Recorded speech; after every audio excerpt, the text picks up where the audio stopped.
The first little activity that you can do at home with your Numicon is making sure that your child is able to recognise the number frames. You can have the Numicon all out like this, or a little bit messier, and ask the children to show you a 3, show you a 4, that sort of thing. Jumble them up so it's a little bit confusing,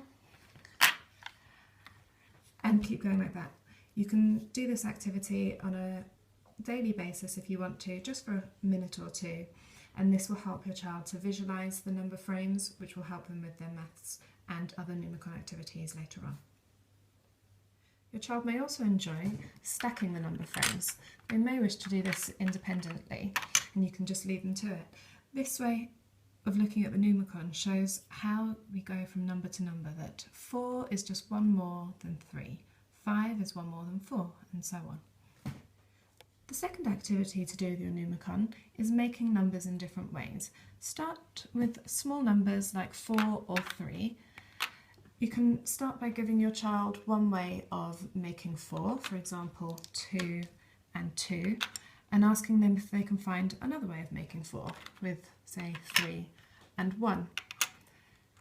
This will develop their understanding of maths and will also help them with mental maths at a later date. Not only that, but it will help with your child's spatial reasoning skills. For example, when you ask them to use numbers that make a 5, they may have difficulty putting down a 3 and making it fit with another number like 2.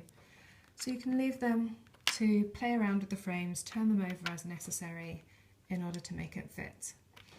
You may wish to write some of these sums down. You can do it yourself to save your child from writing, which many children don't enjoy. You can write down the sums like 4 equals 2 plus 2, or 3 plus 1 equals 4, just so they can begin to understand that when they're putting these frames together, that's a form of addition. Once your child is confident with recognising different number frames, you can move on to the third activity, making large numbers with Numicon. We advise writing out a T and a U at first, standing for tens and units, and you can write out a number underneath. Start off with teen numbers, like 17. Now, a lot of children at first will try and make 17 by just simply putting a 1 and a 7. But if you ask them to count the numbers, they'll quickly see that 1 and 7 don't make 17. So what they will need to do is, anytime a number's in the units column, you use the little frames. Numbers in the tens column, you will need to use the blue frames, the tens. So if we've got a 1 in the tens column, we have 1 10, and then we just add the 7. Once they're confident with that, you can go on to numbers over 20, such as 34.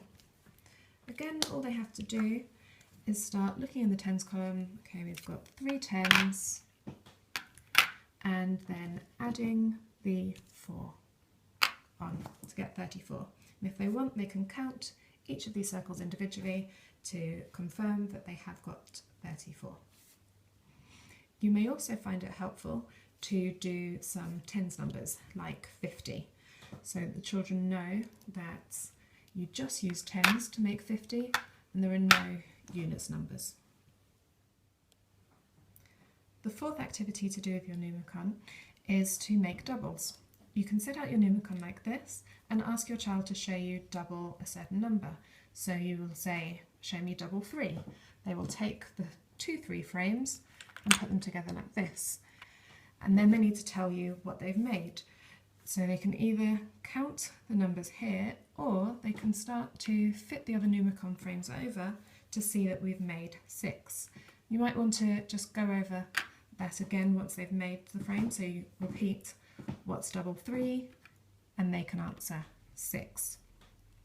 Once you've set all your Numicon out, then you can start to match them up to the number cards, like so. Once your child has matched up the Numicon with the appropriate number cards, you can start to hide the number cards to refresh their memories, and they have to guess. So you might turn over these, for example, and then ask your child what is double 3. And they have to remember the number that was placed there. You'll note here that I've only gone up to 6. This is deliberate, so you can just get your child to learn numbers 1 to 6 as doubles before you move on to 7 to 12.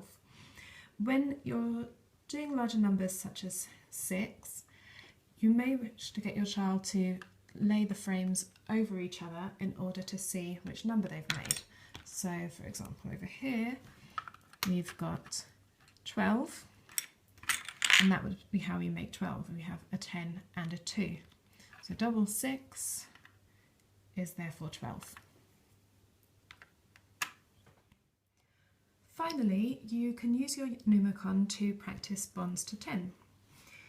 Those children that attend our classes will have already been told some number stories using the 10-town characters to help them to remember their bonds.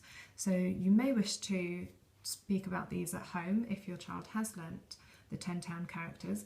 If not, it's absolutely fine just to use the Numicon frames. Start practicing bonds to 10 by introducing your child to the concept that you have a 10 here and you want to find 2 frames that fit over it. So if you put a 9 down, they have to tell you which frame will fit there. You can then review that 9 plus 1 gives you 10. Once you've done that a few times with different frames and your child's getting more confident, you may want to start picking up the pace. So if you say, what goes with 7? They need to pick up 3 straight away. What goes with 5? They need to pick up 5 straight away, and so on.